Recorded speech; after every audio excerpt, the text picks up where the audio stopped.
ठीक है, हम परमेश्वर के वचन में जाएंगे और कुछ बातों को हम आज के दिन के लिए सीखेंगे कि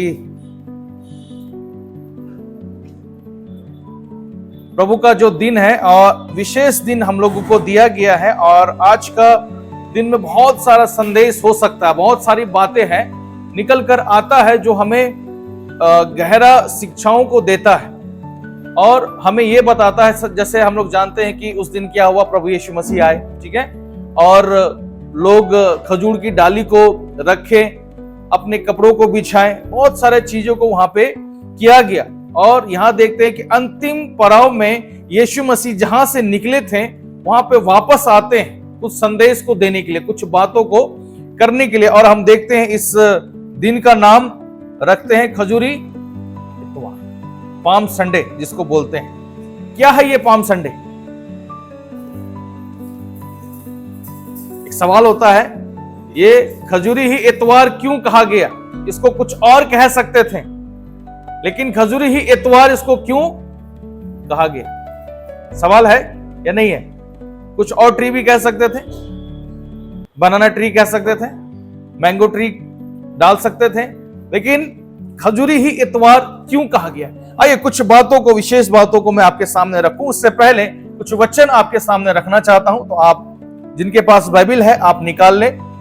लूका की किताब उसका 19 अध्याय उसका 29 चैप्टर से और 40 तक। जी जी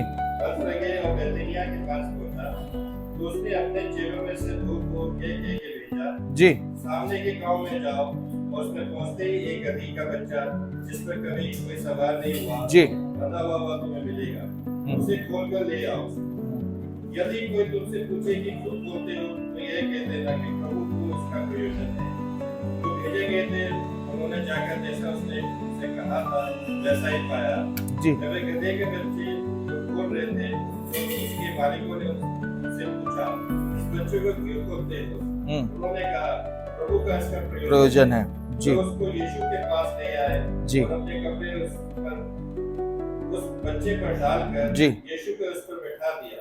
जो वे जा रहा था तो वे अपने कपड़े मार्ग में बिछाते जाते थे। जी। निकट आते हुए जब वे जैतून पहाड़ की ढलान पर पहुंचा, तो चेलों की सारी मंडली उन सब सामर्थ के कामों के कारण जो उन्होंने देखे आनंदित होकर बड़े शब्द से परमेश्वर की स्तुति करने लगी।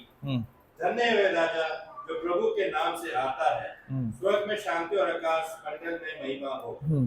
तब भीड़ में से कुछ फरीसी उससे कहने लगे, हे गुरु, अपने चेलों को डांट। उसने उत्तर दिया, मैं तुमसे कहता हूँ, यदि ये चुप रहे तो पत्थर चिल्ला उठेंगे। जी, आमीन। ठीक है, एक जगह से और मैं आपको पढ़ाना चाहता हूं। ये बात आपने सुना है, यूहन्ना की किताब उसका 12 अध्याय 12 पद से 14 पद तक। यूहन्ना की किताब उसका 12 अध्याय से 12 पद से लेके 14 पद तक। जिस किसी को मिल गया पढ़ सकते हैं तेज आवाज में। जी जी।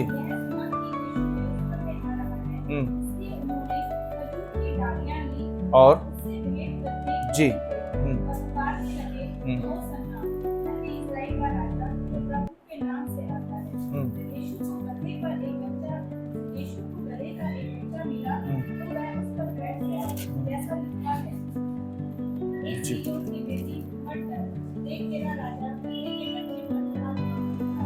जी, अब ये हमने दो आयतों को हमने देखा है परमेश्वर के वचन से, और वचन कहता है कि जिस प्रकार से प्रभु यीशु मसीह यरूशलेम को आते हैं, अपने उस निवास स्थान में आते हैं और लोग उनका स्वागत करते हैं। यहां पे ऐसा प्रतीत होता है कि लोग पहले से ही इंतजार कर रहे थे। एक तो होता है कि सरप्राइज होता है या लोगों को नहीं मालूम, लेकिन यहां पे जो किया गया, जो घटना हुआ है, ऐसा लग रहा है कि लोगों को पहले से मालूम था। इसलिए लिखते हैं खजूर की डालियां लेकर और अपने कपड़े बिछा रहे उसके मार्ग पर। इसका मतलब लोग पहले से ही तैयार थे। और तैयारी कब होता है? जब आपको पता रहता है कि कुछ होने वाला है, आपको मालूम है कि किसी जगह में आपको जाना है, कहीं पे इनविटेशन मिला है, आपको पहले से मालूम है, 5 दिन 10 दिन पहले से मालूम है, किसी बड़े शादी में प्रोग्राम में जाना है, तो हमारी तैयारी ऐसे ही होती है। अगर कोई सडनली आपको बुला लिया कि चलो भाई आज मेरे घर में प्रोग्राम है, उसकी तैयारी अलग होती है। लेकिन आपको अगर पहले से मालूम है तो उसके लिए आप क्या करते हो? मार्केट जाते हैं, नए वस्त्र लेते हैं, कपड़े लेते हैं, जो आप कर सकते हैं वहां जाने के लिए, करने के लिए आप और हम करते हैं इस चीजों को। लेकिन यहां पर इस वाक्य से हमें यह पता चलता है कि सब कुछ पता था। इवन गधे के बच्चे को भी देख के मालूम लगता है और उसके मालिक को भी यह लगता है देखकर, क्या लगता है? पहले से तैयार है सब लोग। उसने मांगा और दे दिया। समझ रहे हैं आप मेरे बातों को? यहीं पे आप, नींद तो नहीं आ रहा किसी को? समझने की कोशिश करना। ये ऐसा समय था जिस समय यीशु मसीह ने अपने दिल की बातों को, एक एक बातों को बड़े प्रकाशन के साथ में उन्होंने प्रकट कर दिया। और ये बातें बोलने के लिए दोबारा नहीं आएगा यीशु मसीह। आज जो हम बार बार हर साल सुनते हैं इन बातों को, इसलिए विशेष ध्यान रखना इन बातों को। हर एक दिन में इंपॉर्टेंट था। प्रभु यीशु मसीह का जाने से पहले ये हफ्ता शुरुआत हो जाता। हर एक दिन उनके लिए बहुत खास होता है। जैसे आप किसी जगह में आप गए हो और आपके पास समय कम है, आप रहना चाहते हो लेकिन आप रह नहीं सकते हो। लेकिन जो थोड़ा समय होता है, किसी जगह में आप गए हैं, मान लो आपको दिल्ली या कोई ऐसा जगह, नया जगह आप गए हैं, आपको मालूम है कि यहाँ पे मुझे घूमना है, 4 दिन मिला है। आप सोचोगे 4 दिन में मैं हर एक जगह जाकर घूमे आओ, नया जगह, दोबारा मौका मिले या ना मिले। ऐसे ही यीशु मसीह ने हर एक काम को बता दिया यहां पर। और देखते ही खजूरी इतवार को यहां पर हर एक लोग तैयार थे। इसका मतलब इनको कोई बताया था? अजी पहले से मालूम होगा, किसी ने बताया तो होगा। किसने बताया इनको? और बताने के बाद भी सोचो, बताने के बाद भी ये लोग बिल्कुल तैयार थे। क्या लोगों को बताया जाता है वो अनसुना कर देते हैं, लेकिन इनको बताने के बाद ये बिल्कुल तैयार थे कि कोई हमारा राजा आएगा, उनके स्वागत में हम इस प्रकार से करेंगे। बिल्कुल रेडी थे, एट ए टाइम कुछ नहीं, लेकिन पहले से वो तैयार थे, उनको मालूम था। और देखते हैं यहां पर खजूर की डाली लेके आया। 2-3 चीजों को हम यहां पे देखेंगे बहुत जल्दी से। एक लंबा मैसेज है, लेकिन मैं कोशिश करूंगा जल्दी इसको खत्म करने का। लेकिन आप कोशिश ये करना कि आप मेरे साथ जो बातें हैं उससे कनेक्ट करना, ठीक है? इधर उधर नहीं, आप मेरे साथ कनेक्ट होने। अब सवाल ये उठता है कि सबसे पहले खजूर का डाली लेके आता है। लिखा है, जैसे मैंने सवाल पूछा, आपसे मैं पूछता हूं, खजूर की डाली ही क्यों? वो जगह ऐसा था क्योंकि वहां पे खजूर ही होता है ना। बट खजूर ही इतना इंपॉर्टेंट क्यों दिया गया है? खजूर का पेड़, क्या कुछ खासियत होता है खजूर में? आप खाते हो खजूर? सबसे ज्यादा कौन सा फल खाते हो आप? खजूर खाते हो? हमारे घर में इंपॉर्टेंट है खजूर का? नहीं है, नहीं है।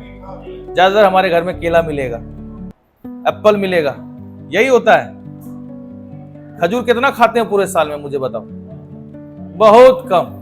मेरे यहां तो शायद सालों में नहीं आता होगा। लेकिन यहां पर हमारे जीवन का कुछ अर्थ बताया गया है। इस पेड़ के विषय में कुछ बताया गया, कुछ इंपॉर्टेंट एक सुसमाचार हमें दिया गया है इस पेड़ के विषय में, या कपड़ों के विषय में, या गधे के विषय में। कुछ कुछ बात यहां पे हमें मैसेज के रूप में दिया गया है। और ये बहुत इंपॉर्टेंट, इतना इंपॉर्टेंट है, आप जब चारों सुसमाचार पढ़ोगे, जब मत्ती, मरकुस, लूका, यूहन्ना, कुछ कुछ ऐसी बातें हैं जो मत्ती में लिखा है वो मरकुस में नहीं है, जो मरकुस में है वो लूका में नहीं है। यह घटना इतना इंपॉर्टेंट है कि चारों सुसमाचार किताब में लिखा हुआ है। सोचो, इतना इंपॉर्टेंट बात है। और जो कुछ खास होता है ना आपके लाइफ में, उसको आप बार बार दोहराओगे अगर आपके जीवन में इंपॉर्टेंट है तो। अगर नहीं हो तो आप उसको साइड। इसका मतलब 4 सुसमाचार में लिखा है, इसका मतलब ये कुछ इंपॉर्टेंट मैसेज मिल रहा है हम लोगों को, ठीक है? कुछ मैसेज हमको दिया जा रहा है, इंपॉर्टेंट मैसेज यहां पे हमको दिया। आपको मालूम है, पुराने नियम में मैंने आपको प्रचार करके भी बताया था, एक स्त्री थी और वो न्याय करती थी। क्या नाम था उसका? न्याय क्या नाम था? दबोरा। क्या नाम था? और आपको मालूम है वो न्याय करती थी, तो कहां न्याय करती थी? जी राइट, खजूर के पेड़ के नीचे, पढ़ना वचन, खजूर के पेड़ के नीचे क्या करती थी? न्याय करती थी। और मैंने आपको मैसेज में ये बताया था, उस पेड़ का नाम क्या पड़ गया था? दबोरा का, उसका नाम ही वो एड्रेस था। कहां जाना है, कहां मिलेगा वो व्यक्ति? उस गांव में जाना, उस गली में जाना, उस नगर में जाना, वहां पे एक खजूर का पेड़ होगा। उस पेड़ की भी पहचान है और जो उस पेड़ के नीचे बैठा है उसकी भी एक। अब दोनों कनेक्ट किसको कर रहा है? खजूर और दबोरा किसको कनेक्ट कर रही है? परमेश्वर को। राइट, इतना इंपॉर्टेंट हमारे लिए और आपके लिए। आपको मालूम है पुराने नियम में सुलेमान ने मंदिर बनाया, वचन में नहीं बता रहा हूं आपको, जैसे मैंने बताया बहुत बड़ा मैसेज हो सकता है, लेकिन आपको समझाने के लिए इंपॉर्टेंट क्या है कि जब आप राजाओं की किताब को जब आप पढ़ते हो, आपको सुलेमान के समय में जब मंदिर बनाया गया, राइट, मालूम है आपको, सुलेमान के टाइम पे मंदिर बनाया गया जो परमेश्वर ने कहा था बनाने के लिए। जब उसका वर्णन आप पढ़ोगे, आपको मालूम है उसके सुलेमान ने जब उसका दीवार बनाया, दीवार पे जो ड्राइंग किया गया और जो उसके गेट था, गेट पे जो ड्राइंग किया गया है, ड्राइंग मतलब जो आर्ट होता है, उसमें मालूम है किस चीज की पत्तियां थी? खजूर की डाली की, उसका वो आर्ट बनाया गया था। किसके अंदर में? उस मंदिर के अंदर में बनाया गया। अब सोचो, खजूर का पेड़ इतना इंपॉर्टेंट दिया गया है, कुछ मैसेज वो हमको और आपको देता है। सोचो अपने दीवार में भी, और जो उनके फाटक था उस पे भी वो खजूर का, कुछ बातों को मैं एंड में रिलेट करूंगा, बहुत ध्यान से रहना, इधर उधर भटकना नहीं, क्योंकि ये चीजें ऐसा होता है कि बहुत सारी बातों को बताते हैं लेकिन आप जरा से डिस्कनेक्ट हो जाओगे तो आपको समझ में नहीं। ये ऐसा प्रकाशन है जो प्रभु यीशु मसीह अंतिम समय में दिए थे, ठीक है, और प्रकाशन बिना पवित्र आत्मा के सहायता से आप समझ नहीं पाओगे और ना मैं बता पाऊंगा। तो आप पवित्र आत्मा से सहायता मांगे कि प्रभु आप हमें सहायता करें, प्रकाशन दे जो आप बात बताना चाह रहे हैं लोगों को। क्योंकि कई लोग, मैं इसलिए बता रहा हूं, कई लोग कनेक्ट नहीं कर पाए। उनको ये लग रहा था कि जो नॉर्मल गुलामी है उससे प्रभु यीशु मसीह निकालेगा, अब हमारा राज चलेगा। लोग इस बात को समझ रहे थे, लेकिन और राजा में, हमारे राजा में क्या फर्क है जी? जो दुनिया का राजा है या राजा होता है, अब तो शासन चला गया, लेकिन जब एक टाइम था, उस राजा में और हमारे प्रभु राजा में क्या फर्क है?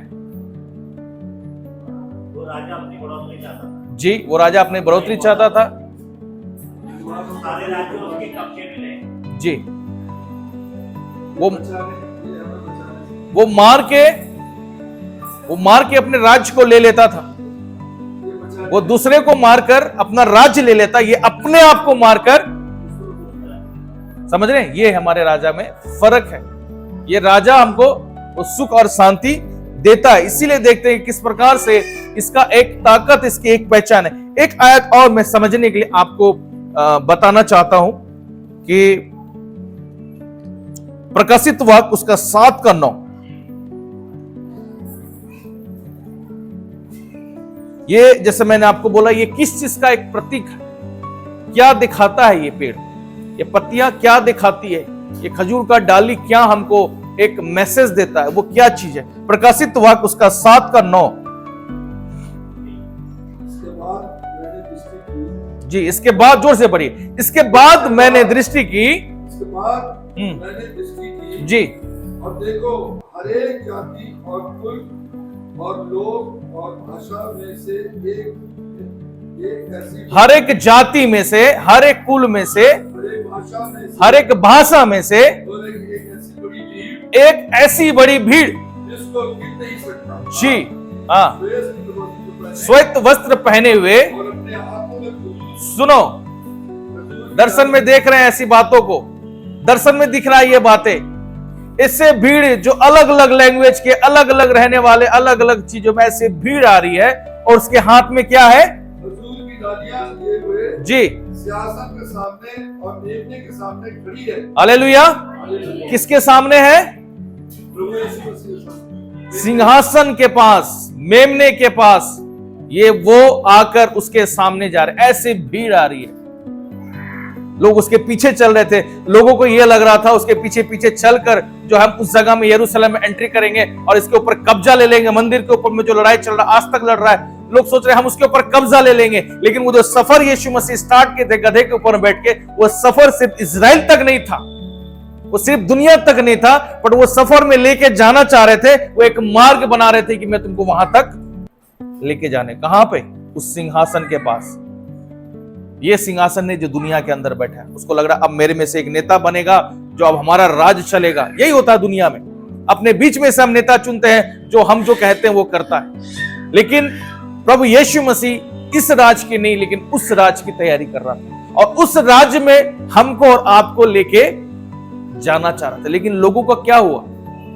लोग वहीं तक सोचे, आज भी वहीं है। इसलिए इजराइल यहूदी के अंदर आज भी वो इंतजार कर रहे हैं अपने राजा का। सोचो हम कितने भाग्यशाली हैं, इतना दूर होने के बाद। आपके और हमारे घर से कितना दूर है इजराइल, जहां यीशु मसीह आए थे? मालूम है आपको? बहुत लाखों दूरी पे है। वो इंतजार कर रहे हैं, उसको मालूम नहीं। सोचो आप और हम कितना परमेश्वर में धन्यवादी थे इस बात को लेकर, इतना दूर होने के बाद भी हमारा घर, हमारा गांव इजराइल शहर से, फिर भी आज हमको पता यीशु मसीह हमारे लिए आए थे। आमीन। हमको और आपको मालूम है, इंतजार नहीं की। इसलिए लिखता है ऐसे कुल के लोग धर्मी जन क्या करेंगे?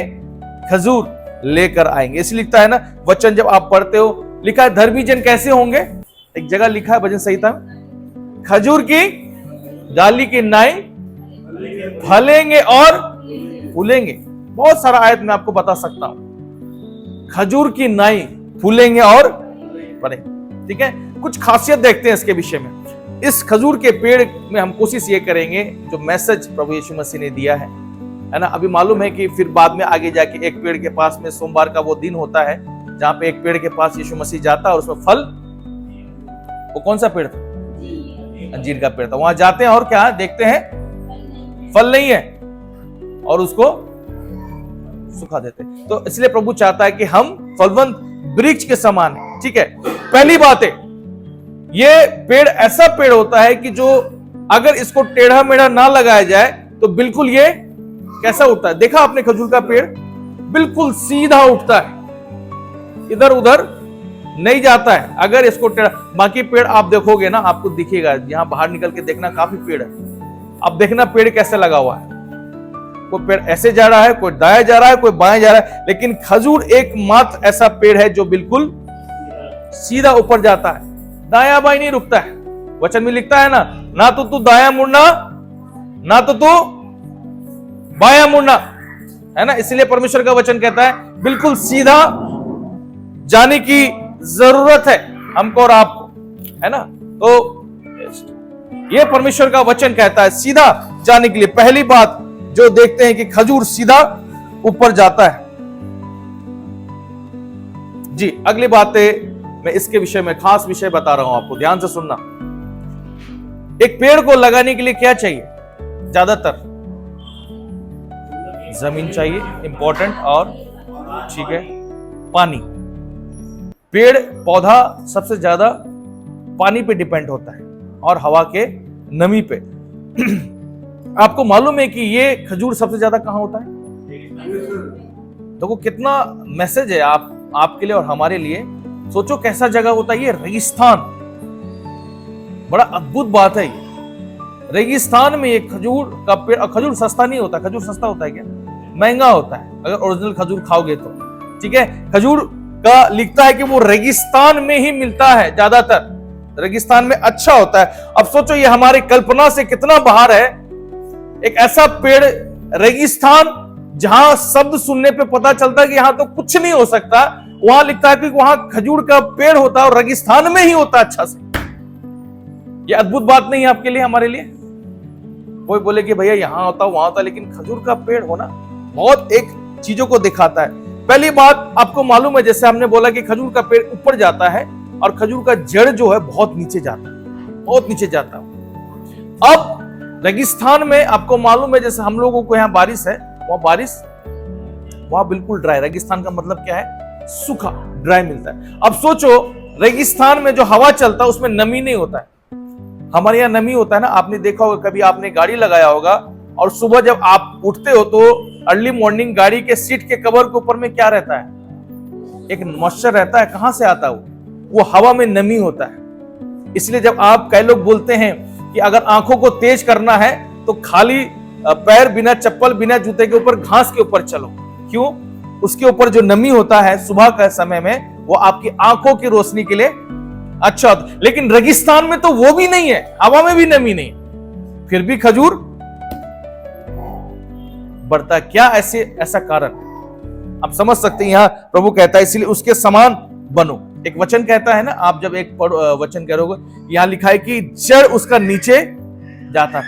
जब मैं इसके बारे में स्टडी कर रहा था, पता कर रहा था, ये मालूम चला ये ना तो हवा के नमी पे डिपेंड रहता है, निर्भर रहता है, ना ये पानी पर निर्भर रहता है, ये अपने स्वयं पे निर्भर रहता है। इसको मालूम है कि हमको सरवाइव करना है तो अपने आप में, इसलिए अपने आप का जड़ इतना फैला देता है नीचे, जहां से ये अपने लिए साधन लेते हैं। समझ पा रहे हैं बात को आप? ये किसी पे डिपेंड नहीं है, स्वयं से जितना कर सकता है ये उसके नीचे। कुलसियों की किताब में एक बात लिखा है, आपने पढ़ा है, एक वचन मुझे याद आ रहा है, मसीह में जड़ पढ़ा है आपने वचन? मसीह में क्या करते जाओ? जड़ पकड़ते जाओ। अब ये पेड़ के विषय में कहता है, इसीलिए यहां पे देखते हैं कि वो किसी पे डिपेंड नहीं है, क्योंकि उसको पता है कि जितना वो ऊपर सीधा जा रहा है उससे ज्यादा उसको जड़ पकड़ने की। क्योंकि आप हाइट देखते हो ना, हाइट देख के कुछ फायदा नहीं। वो हाइट पे इसलिए खड़ा है क्योंकि वो जड़ अंदर अंदर जाके अपने लिए साधन, अपने लिए चीजों को उपयोग करता है। तभी जो आप उसकी हाइट देखते हो, उसकी लंबाई देखते हो, उसकी मजबूती और उसका फल देखते हो, क्योंकि वो नीचे मेहनत कर रहा है। आमीन। हम क्या सोचते हैं? ऊपर ऊपर हमारे लिए सब कुछ हो जाए, हमको अच्छा पैसा मिल जाए, हमको अच्छा घर मिल जाए, हमको अच्छा नौकरी मिल जाए, गाड़ी मिल जाए, ये हम सब कुछ ऊपर ऊपर देखना चाहते हैं। हमको कोई बीमारी भी ना लगे, हमको कोई दुख ना तकलीफ ना। लेकिन अगर एक दिन रात भर की प्रार्थना रख दिए जाए तो हमको नींद आने लगे। अरे भैया रात की प्रार्थना, हाँ रात में प्रार्थना करने के लिए मिलना है, बहुत मुश्किल है। बुरा नहीं मानना इस चीज को, और बुरा मानोगे भी तो अच्छा है। अगर हम बोलेंगे रात भर आज डीजे है, पार्टी है, आज रात भर चलेगा, खाने पीने का प्रोग्राम है, किसी को नहीं बोल रहा हूं मैं, आप समझो इस चीज को, किसी पर मैं पॉइंट आउट नहीं करता हूं, ना मेरा अधिकार है, सिर्फ परमेश्वर का अधिकार है। लेकिन आप सोचो जब पार्टी होता है, कोई चीज गलत नहीं है, आप जा रहे हो कहीं, आपको कोई बुलाया है अलग बात, लेकिन वहां लोग रात भर एंजॉय कर सकते हैं। लेकिन अगर रात भर प्रार्थना करना हो, क्या हो पाएगा? नहीं हो पाता है हमसे। तो जड़ पकड़ना, इसीलिए बोलता आंधी तूफान आता है और हम गिर जाते हैं। मसीह तुरंत कोई कुछ बोला, हाँ भाई चलिए काम करना है, हम कर बैठते हैं। हम क्यों नहीं डिसीजन ले पाते? हम क्यों नहीं प्रभु के साथ चल पाते? ये कारण है क्योंकि हम जड़ नहीं पकड़ पा रहे, हम ऊपर ही ऊपर कोशिश कर रहे हैं। और लिखा है कि वो स्वयं पे डिपेंड होता है। ठीक है, कोई आपको बता, लेकिन आप अपने लिए क्या कर रहे हो? आपको कोई बता रहा, कोई प्रचार कर रहा है, मैं भी कर रहा हूं, और भी कोई करेगा, लेकिन आप अपने लिए क्या कर रहे हो मुझे बताओ। अगर आप घर में बैठे हो, आपको रात में अगर जरूरत पड़ गया पानी पीना, तो क्या करोगे? यूट्यूब खोलोगे और पता नहीं कौन कौन से स्पीकर्स है, लोग सुनते हैं, मतलब प्रभु के दास को, उसको बोलोगे पास्टर साहब मुझे प्यास लगा है, प्लीज एक गिलास पानी भेजना। तो मुंबई से आएगा क्या लेके? वो क्या करना पड़ेगा आपको? खुद उठकर पानी लेना पड़ेगा। तो हम क्या है, हम सोचते हैं कि हमारा स्रोत हम सीख रहे हैं, लेकिन आपको अपना जड़, परमेश्वर बोलता है जड़ पकड़ने की जरूरत, अपने आप को मेहनत करने, एफर्ट करने की, अपने आप में इन्वेस्ट करने की जरूरत। हम कहीं कहीं इन्वेस्ट करते हैं, प्रभु कहता है अपने आप में जड़ पकड़ना हमें जरूरत है। मान लो हवा चला, तूफान आया, कहता वचन था कि हमारा घर ना हिल पाए, इसीलिए वचन कहता है कि वो नीचे जड़ पकड़ते चले जाता है। ठीक है, तो खास विषय को हमको समझना है कि जितना हम हाइट देखते हैं, क्या लोग बोलता रहे इसके पास गाड़ी है, इसके पास सब कुछ है, लेकिन उससे बेटर ये है कि आप प्रार्थना जीवन में मजबूत रहे। चाहे आपके पास पैसों की दिक्कत है, कोई बात नहीं, कुछ घर हो ना हो, लेकिन आप प्रार्थना में मजबूत है, ये आपकी मजबूती को दिखाते हैं। कोई आके आपको बहकाने के लिए कोशिश करेगा कि चल यार ऐसा कर लेते हैं, चल बहन ऐसा कर लेते हैं, आप बोलोगे नहीं हम परमेश्वर के जन। उसको बोलते हैं जड़ पकड़ना, उसको बोलते हैं मजबूती। ऐसा नहीं कि आज हम प्रभु का नाम भी ले रहे हैं और कल मौका मिला हम गलत भी कर रहे हैं, ऐसा नहीं, ठीक है। इसीलिए जब सुनो, जो लोग बपतिस्म भी लेने के लिए जा रहे हैं, अभी तो है नहीं, आप लोग भी तैयारी कर रहे हैं, जड़ पकड़ना बहुत जरूरी है। मैं एक बात हर समय बोलता हूं, आप लोगों को याद होगा, देखो आज मेरे साथ जुड़े हो कोई बात नहीं, मेरे साथ जुड़ना इंपॉर्टेंट नहीं है। हो सकता है आज मैं यहाँ हूं, कल यहाँ देहरादून में रहूं नहीं, हो सकता है दुनिया में ना रहूं, लेकिन आज आप किसके साथ में जुड़े हो? प्रभु के साथ जुड़ना बहुत जरूरी है ना। ऐसा मौका होता है कि लोग संगति ना कर पाए, इसलिए आपका जुड़ना परमेश्वर के साथ बहुत इंपॉर्टेंट है। किसी के साथ जुड़ो या ना जुड़ो, लेकिन हमारा जुड़ा परमेश्वर के साथ होना बहुत जरूरी, याद रखना इन दिनों में। ये मैसेज परमेश्वर देता है। अगली बातों को देखते हैं, खजूर के विषय। खजूर का पेड़ क्या मुझे बताओ एकदम से बढ़ जाता है या समय लगता है? समय लगता है। और आपको मालूम है कि खजूर का पेड़ का जो आयु होता है कितना साल तक होता है?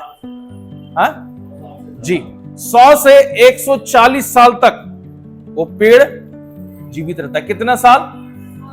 100 से 140 तक वो जीवित रह सकता है। सोचो, ऐसे स्थिति में कहां पे, जहां बंजर है, जहां परिस्थिति विपरीत है, जहां अच्छा माहौल नहीं है, अब सोचो वहां पे कितने साल जीवित रहता है। हम तो कई बार पंखे में परेशान हो जाते हैं, पंखा चल रहा है, उफ गर्मी लग रहा है, परेशान हो। कई बार आप चेहरे बैठे ना, आप परेशान हो जाते हैं। कई बार लंबा सर्विस हो गया, चर्च में बैठे, थोड़ा देर में लगता नहीं है कई बार अरे उठने का मन कर रहा है, थोड़ा बाहर घूमने का मन कर रहा है, नहीं होता है। हम थोड़ी देर में परेशान हो जाते हैं। अब सोचो 140 वर्ष तक ये वृक्ष जीवित रह सकता है, और इवन धीरे धीरे, ये जल्दी से नहीं बढ़ता है। कुछ पेड़ को आपने देखा, आजकल बहुत पेड़ आने लगे, आम का पेड़ भी हमने देखा है, बहुत छोटे में फल दे देता है। देखा आपने, लोग हाइब्रिड होता है, तुरंत से फल दे देता है। छोटे छोटे अमरूद के पेड़, पता नहीं क्या क्या पेड़ हो गया है, छोटे में जो है फल दे। ये धीरे धीरे बढ़ते हैं, बहुत टाइम लेता है, ये धीरे धीरे बढ़ता है। लेकिन धीरे धीरे बढ़ने का मतलब ये नहीं है कि धीरे जल्दी चले जाता है, ये बढ़ता धीरे है। हो सकता है और फल के तुलना ये बहुत धीरे बढ़ता है, लेकिन जब तक ये जीता है तब तक जो हमारे जल्दी आने वाले फल है वो आते हैं, कितने फरौल चले जाते हैं। और इस कलीसिया में मैंने देखा बहुत से लोग आए, फटाफट चंगाई पाने के लिए आए और चले गए, और आज वो किसी कलीसिया में नहीं जाते।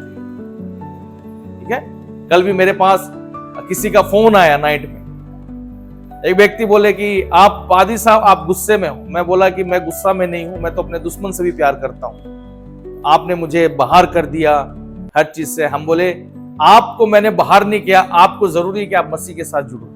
आप कलीसिया में जुड़ने की कोशिश कर रहे हो, आप चाह रहे हो कि पादरी आपके लिए कुछ करे, बट आपकी मदद प्रभु कर सकता है। मैंने इसलिए ग्रुप से बाहर निकाला आपको। पहले आप प्रभु के साथ जुड़ो, कलीसिया को चक्कर छोड़ दो, पास्टर का चक्कर छोड़ दो, आप प्रभु के साथ जुड़ना शुरू करो। उसको मैंने कल समझाया, बहुत प्यार से समझाया। आप प्रभु के साथ जुड़ना, आपकी जो परेशानी है, आपका जो समस्या है, वो इसीलिए हो रहा है क्योंकि बार बार उन चीजों को आपके परिवार में आ रहा है, क्योंकि आप प्रभु के साथ जुड़ ही नहीं पा रहे हो।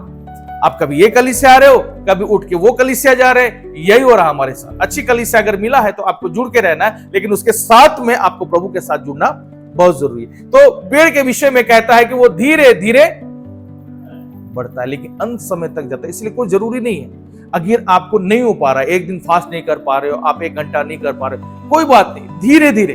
किसी को देख के नहीं कि ब्रदर रेड्डी भाई 5 घंटा प्रार्थना करता रहे, हम नहीं कर पा रहे, हम नहीं कर, इसका मतलब नहीं।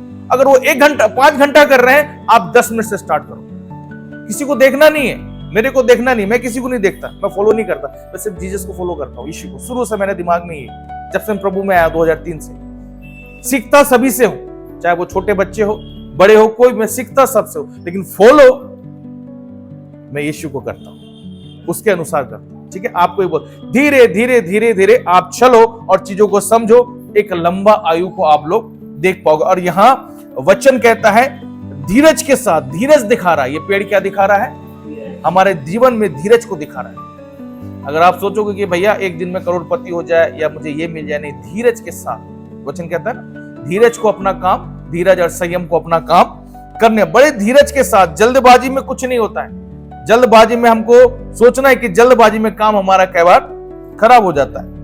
इसीलिए और वचन कहता है इसका आप फल करोगे, फल बहुत दिन तक रहता है। कुछ फल को रख के देखना, आप जल्दी खराब हो जाएगा। पपीता का फल जो होता है, पेड़ का फल, आप देखना बहुत जल्दी लगता है, वो फटाफट पूरा लदा रहता है। आप देखना कहीं पपीता को पूरा पेड़ लदा रहता है, लेकिन पपीता काट के कभी पपीता या आप ऐसे रखना घर में, बहुत जल्दी खराब होता है पपीता का फल, लगता भी जल्दी। तो परमेश्वर ऐसा फल हमको नहीं बनाना चाहता है। इसलिए हमको समझने की जरूरत है कि परमेश्वर ने आपके लिए, हमारे लिए क्या रखा है। और जैसा मैंने एक सवाल यहाँ पे किया था कि परमेश्वर हमको एक विक्ट्री को देता है, जैसा अभी हमने प्रकाशित वाक्य में हमने पढ़ा है कि वो एक विक्ट्री को दिखाता है। खजूर का पेड़ किस चीज को दिखा रहा है? एक विक्ट्री को दिखा रहा है, कि एक जय को दिखा रहा है। जय का एक प्रतीक है कि किस प्रकार से प्रभु यीशु मसीह के लिए जो भविष्यवाणी हुई थी। एक वचन आप पढ़ी दो, मैं समझता हूं, जकरिया नबी की किताब, उसका 9 अध्याय, उसका 9 और 10 पद। जकरिया नबी की किताब, उसका 9 अध्याय का 9 पद से 10 पद तक। जी मगन हो जी, क्योंकि तेरा राजा तेरे पास आएगा, वह धर्मी और उद्धार पाया हुआ है, वह दीन है और गधे पर और नदी के बच्चे पर चढ़ा हुआ आएगा। मैं अफ्राइम के रथ और यरूशलेम के घोड़े नष्ट करूंगा और युद्ध के धनुष तोड़ डाले जाएंगे, और वह जाति जाति से शांति की बातें करेगा, और समुद्र से समुद्र तक और महानद से पृथ्वी के दूर दूर के देशों तक प्रभुता करेगा। जी, अब यहाँ पे जकरिया नबी जो है यीशु मसीह के बारे में कुछ भविष्यवाणियां होती है, और 500 साल पहले, और कहता है कि क्या करना है? मगन होना है। क्या लिखा वचन? हे सिय्योन बहुत मगन हो, और हे यरूशलेम जय जयकार कर। ये भविष्यवाणी हो रही है यीशु मसीह के विषय में 500 साल पहले, कि हमको हमारा जय आने वाला है, हमारा विजय, विक्ट्री आने वाला है। हमको क्या करना है? मगन होना है ना। पर आज लोग मगन किस बात के लिए? लोग अपने धुन में है आजकल। देखा आपने? नहीं देखा? आजकल मसीह समाज अपने धुन में मगन है। लोग बोलते हैं आजकल ये चल रहा है, आजकल वो चल रहा है, तो लोग आजकल ये चल रहा है वो चल रहा है के पीछे ही जा रहे हैं। अरे आजकल ये कलर चल रहा है, ये ड्रेस चल रहा है, वो चल रहा है, उसी के पीछे लोग मगन है। मगन, कोई लोग खाने के पीछे मगन है, कोई घूमने के पीछे मगन है, कोई काम के पीछे मगन है, कोई किसी और के जीवन को लेके मगन है। लेकिन परमेश्वर का वचन कह रहा है कि अब जरूरत है कि हम अपने प्रभु में मगन होना है ना। बहुत इंपॉर्टेंट है। वचन कहता है भविष्यवाणी, अगर जो पुराने नियम में भविष्यवाणी हुए, नए नियम में आके एक एक पूरा हुआ, और प्रकाशित वाक्य में आने वाला भविष्यवाणी वो भी हमारे लिए पूरा होगा।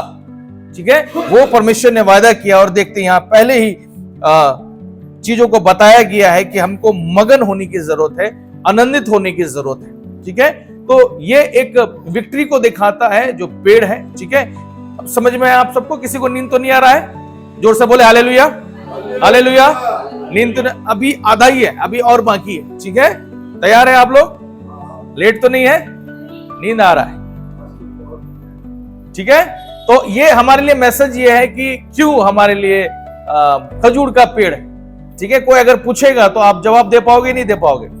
इससे क्या प्रतीक होता है हमारे लिए?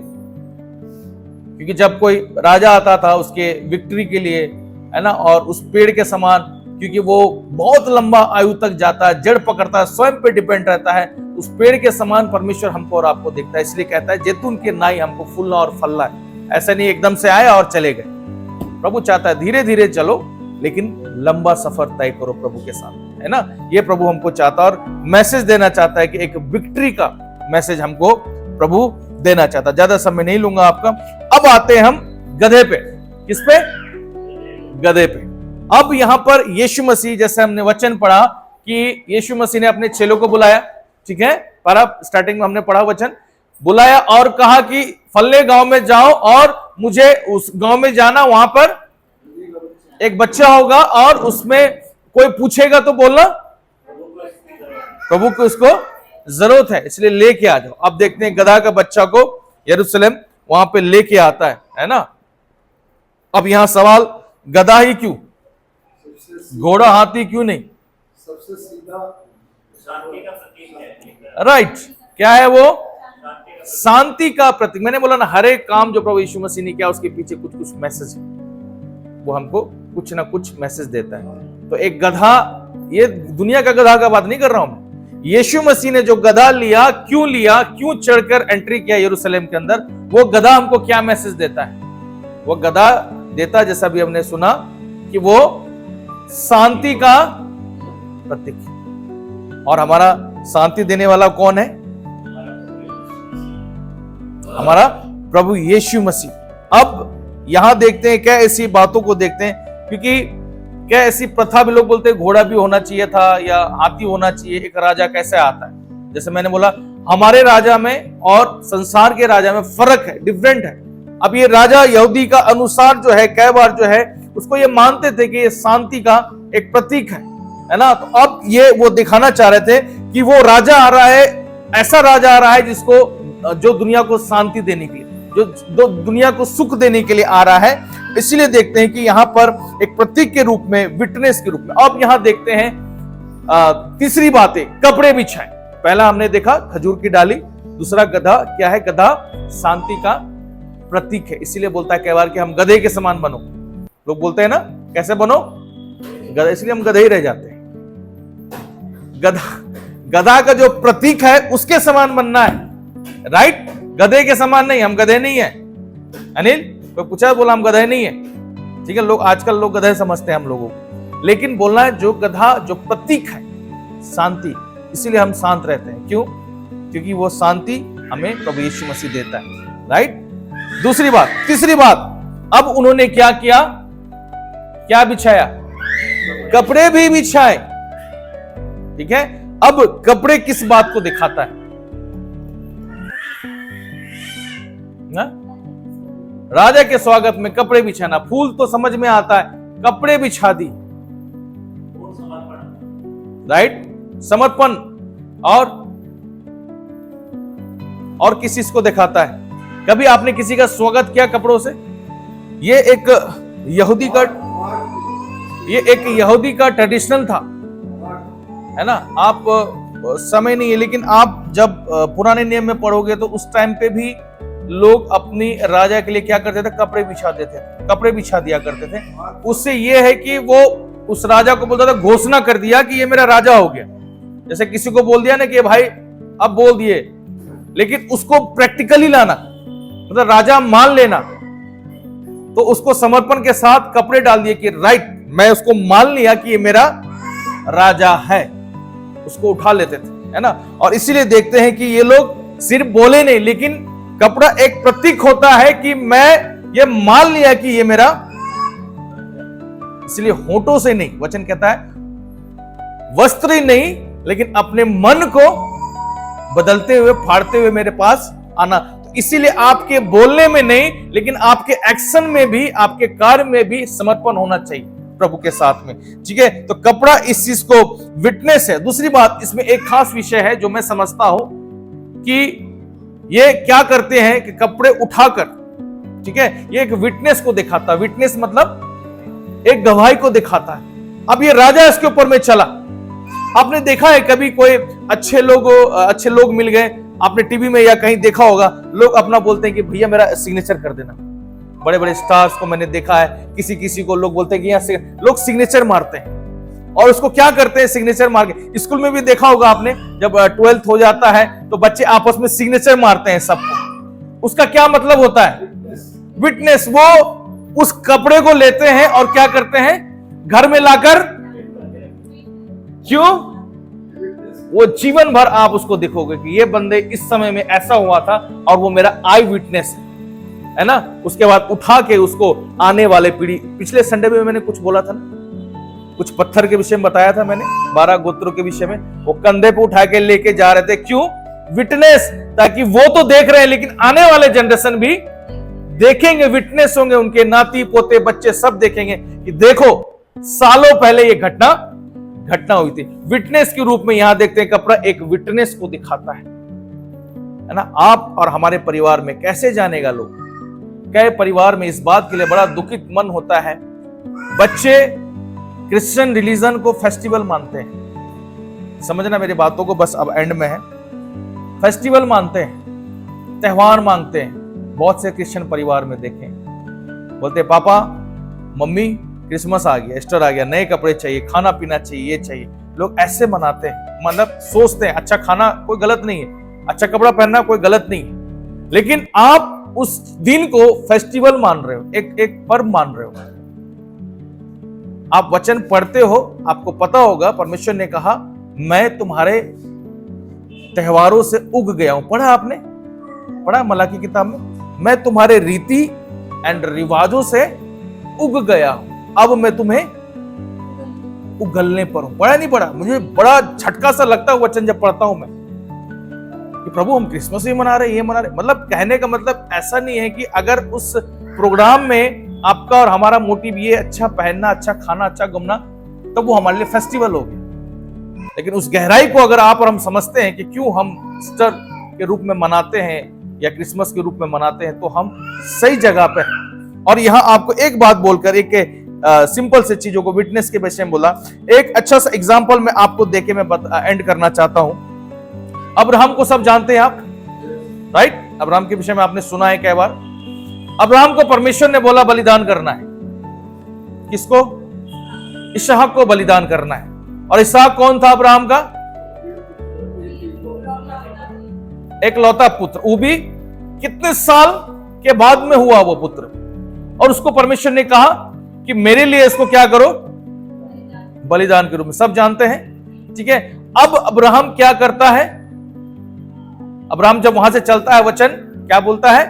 अब्राहम स्वयं था, अब्राहम के साथ में उसका बेटा था, और अब्राहम के पास में जो चाकू जो भी काटने कूटने के लिए होता है वो था, और बलि चढ़ाने के जो उसके पास सामग्री था वो गधे के ऊपर में डालकर, पढ़ा आपने वचन? मालूम है आपको? जो सामान लेके जा रहा था, लकड़ियां जो जलाना था, जो कुछ करना था, वो किसके ऊपर में था? बलिदान का सामान किसके ऊपर था? गधे के ऊपर। और वहां पर अब्राहम जाता है उस गधे को लेकर, वचन ऐसा बोलता है, और फिर परमेश्वर उसको क्या करता है? मना कर देता है। उस गधे के ऊपर क्या लेके जा रहा था?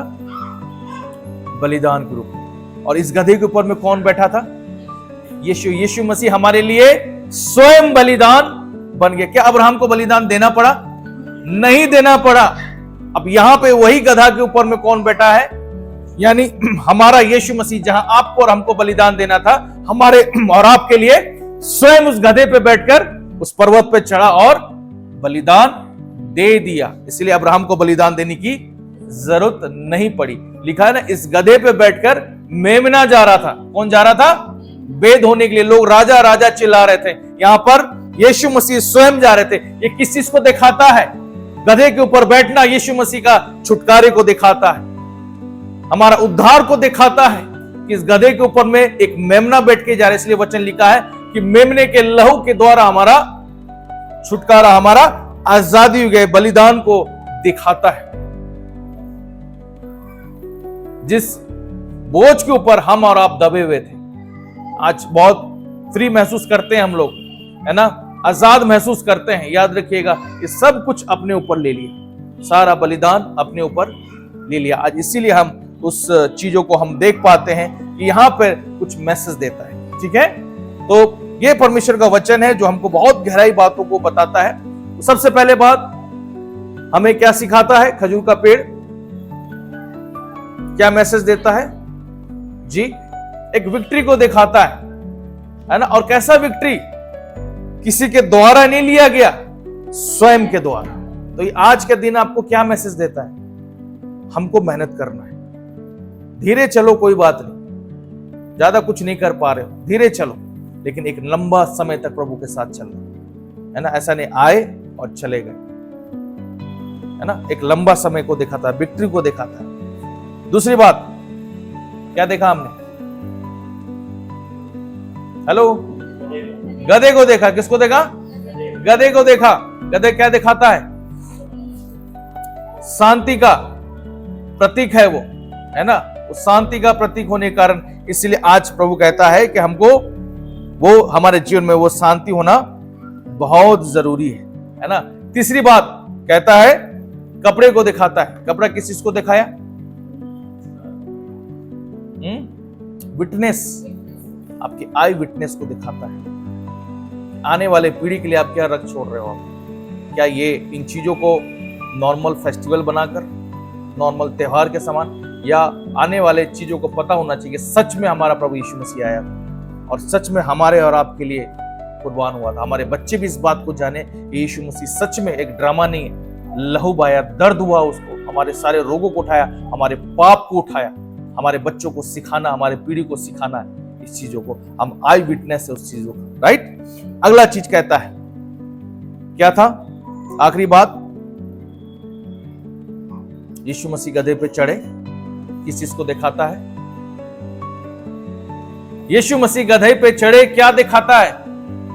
घोड़े पे भी चढ़ सकते थे, गधे को दिखाया। क्यों यीशु मसीह गधे पे चढ़े?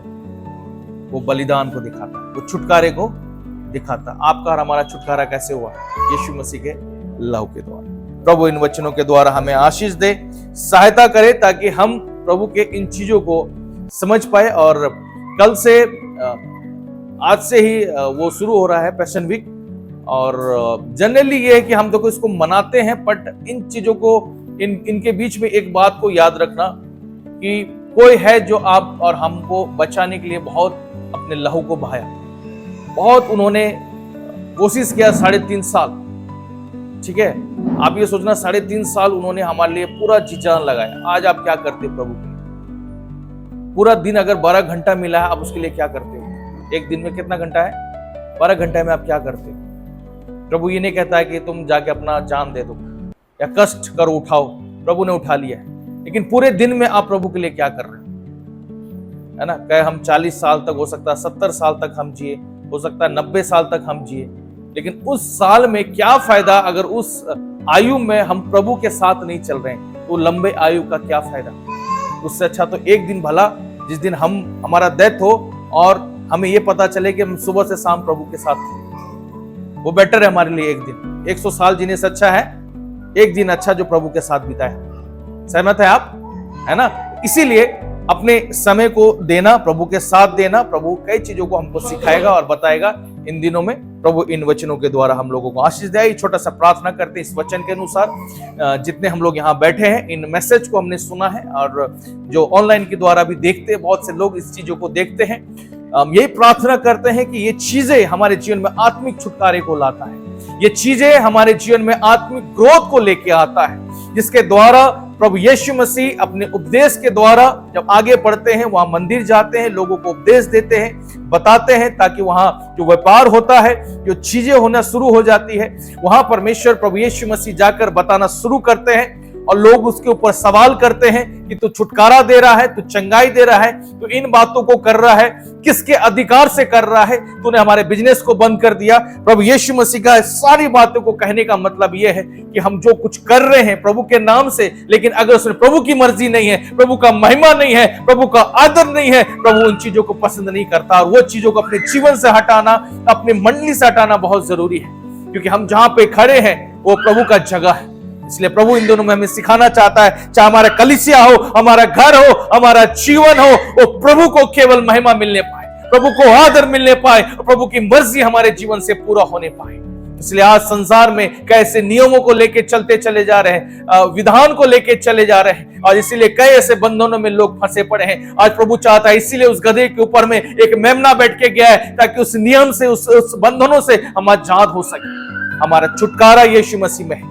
मेरे प्रियो, किसी पास्टर के हाथ रखने से नहीं। कोई हमारे लिए प्रार्थना जरूर करता है सहयोगी के रूप में, लेकिन याद रखे केवल यीशु के लहू के द्वारा हमारा छुटकारा है, केवल यीशु के नाम के द्वारा हमारा उद्धार है। प्रभु, मैं ये प्रार्थना करता हूं इस वीक में परमेश्वर, जैसा कि तूने कई साल पहले परमेश्वर हमारे लिए किया है, प्रभु जी मैं प्रार्थना करता हूं कि सब लोगों को परमेश्वर तू आशीष दे, सहायता करे प्रभु जी, कि हम सच में प्रभु तेरे पीछे चल सके प्रभु। और जैसे तूने परमेश्वर खजूर के पेड़ के द्वारा, परमेश्वर गधे के द्वारा, कपड़ों के द्वारा प्रभु, और तेरे उस गधे में चढ़ने के द्वारा परमेश्वर तू हमको कई ऐसे आत्मिक बातों को सिखाता है। हम ये प्रार्थना करते हैं प्रभु, ये बातें सिर्फ बातें नहीं, लेकिन परमेश्वर हमारे आत्मिक ग्रोथ का कारण बन जाए प्रभु जी, हमारे पीढ़ी दर पीढ़ी का विटनेस बन जाए, गवाह बन जाए कि सच में हमारे लिए कोई मुक्तिदाता आया था। ओ यीशु मसीह के नाम से ओ खुदावन, जो हमारे सारे गुनाह को, हमारे पापों को, हमारे रोगों को अपने ऊपर उठा लिया प्रभु, जो आत्मिक चीजों को प्रभु तू दर्शाता है, मैं तेरा धन्यवाद करता हूं। एक एक को बरकत आशीष देना इस बीच में परमेश्वर, जो यहाँ पे है प्रभु, जो ऑनलाइन सुनते हैं खुदा, एक एक के लिए प्रार्थना करते हैं यीशु के नाम से। तेरे छुटकारा प्रभु, जब तू आया, अंधों को आंखें दिया, बहरे को शब्द सुनाया, लंगड़ों को चलाया प्रभु जी। और सबसे बड़ी बात परमेश्वर, तूने हमारे शरीर नहीं वरन हमारे आत्मा को भी बदल के रख दिया परमेश्वर। इसलिए प्रभु जी खुदावन, तूने हमारे स्वभाव को बदला। मैं प्रार्थना करता हूँ जितने सुनते हैं खुदावन प्रभु, एक एक के हृदय को बदल परमेश्वर, ताकि तेरा आना निकट है खुदावन, तेरे एक एक भविष्यवाणी पूरी हो रही है परमेश्वर। इसलिए हम प्रार्थना करते हैं, जब दोबारा हमारा राजा आए खुदावन, हम ये प्रार्थना करते हैं यीशु मसीह के नाम से प्रभु जी। ओ प्रभु, उस समय के लोगों के हाथ में खजूर की डाली थी, लेकिन इस समय हम प्रार्थना करते हैं प्रभु, हमारे जीवन में खुदावन प्रभु पवित्र आत्मा का छाप होने की पाए परमेश्वर, ताकि हम अपने राजा के साथ प्रभु सदा काल के लिए प्रभु अनंत जीवन में प्रवेश कर सके। प्रभु तेरे लोगों को तेरे हाथ में सौंप, धन्यवाद करता हूँ, आदर महिमा आगे के समय को तेरे हाथ में सौंप। इस प्रार्थना को अपने उद्धारकर्ता प्रभु यीशु के नाम से मांगता हूँ, आमीन।